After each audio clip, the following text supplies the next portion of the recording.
B happy, be healthy, be blessed. मैं doctor Santosh Kumar professor of urology हूँ, एक premier institute PGI Chandigarh में।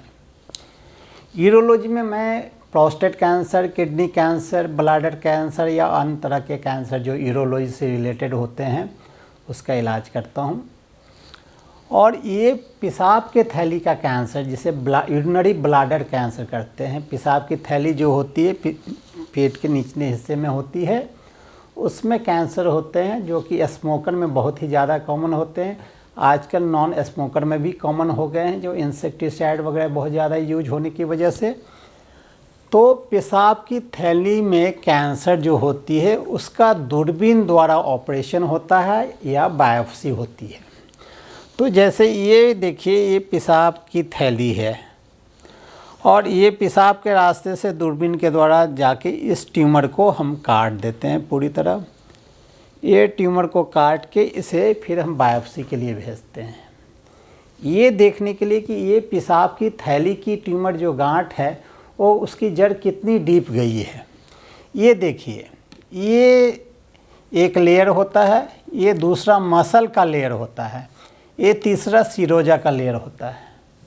जब ये मिकोजा के लेयर से ऊपर है तो ये दूरबीन के द्वारा सर्जरी करने पे, ऐसे काटने पे बिल्कुल पूरा काट दिया तो ये अंदर मसल में नहीं गई है तो ये इसका ट्रीटमेंट हो जाता है।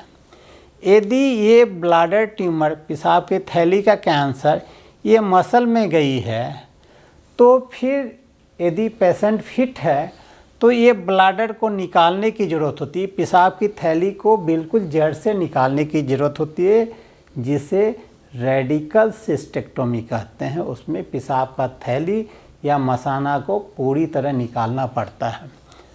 यदि ये ब्लैडर कैंसर अंदर नहीं गई है, इस मसल में नहीं गई है, तो पेशाब के थैली में कुछ ट्रीटमेंट, इन पेशाब के थैली में ही कीमोथेरेपी देनी पड़ती है या बीसीजी देनी पड़ती है। इंडियंस में हमने पाया है बीसीजी का साइड इफ़ेक्ट ज़्यादा होता है। पेशाब के थैली में कीमोथेरेपी देने से बॉडी पे कोई असर नहीं होता है, केवल पेशाब के थैली में ही एक्ट करता है।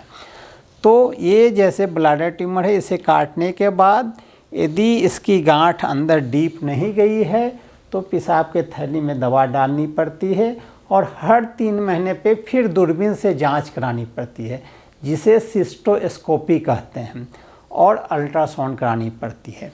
यदि ये गांठ अंदर गई है मसल में तो मैं फिर दोबारा बोल रहा हूँ, बड़े सर्जरी की ज़रूरत होती है और उसे रेडिकल सिस्टेक्टोमी कहते हैं।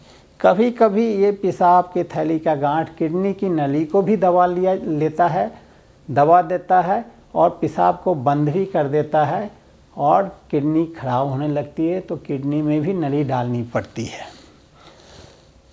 तो ये देखिए, ये ब्लैडर ट्यूमर है, ये अर्ली स्टेज है, तो इसको आपने दूरबीन से काट दिया तो ये बीमारी ख़त्म हो गई। ये थोड़ा सा अंदर लेमिना प्रोपेडिया होती है, एक लेयर होती है ब्लैडर की, लेमिना प्रोपेडिया, उसमें चली जाती है, या हाई ग्रेड ट्यूमर होती है, दोबारा होने का बहुत ज़्यादा चांस होता है।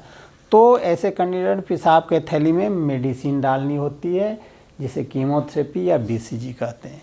जब ये स्टेज बढ़ गई, मसल के अंदर चली गई, मतलब कि ये बॉडी में फैल सकती है, ये मसल के अंदर चली गई और कभी कभी ब्लैडर से बाहर चली गई तो दूसरे ऑर्गन को इन्वॉल्व करती है। ये सारे कंडीशन में ब्लैडर को निकालने की ज़रूरत होती है, जिसे रेडिकल सिस्टेक्टोमी कहते हैं। ये देखिए, ये पेशाब की थैली है, ये पेशाब का रास्ता है, पेनिस के थ्रू दूरबीन डाल के ये सर्जरी होती है। तो ये था पेशाब के थैली के कैंसर या मसाने का कैंसर या यूरिनरी ब्लैडर के कैंसर का इनिशियल इलाज। इसके बारे में एक और वीडियो हमने बनाया है जिसमें पूरा इन्फॉर्मेशन है, जिसे आप देख सकते हैं। B happy, be healthy, be blessed. Thank you.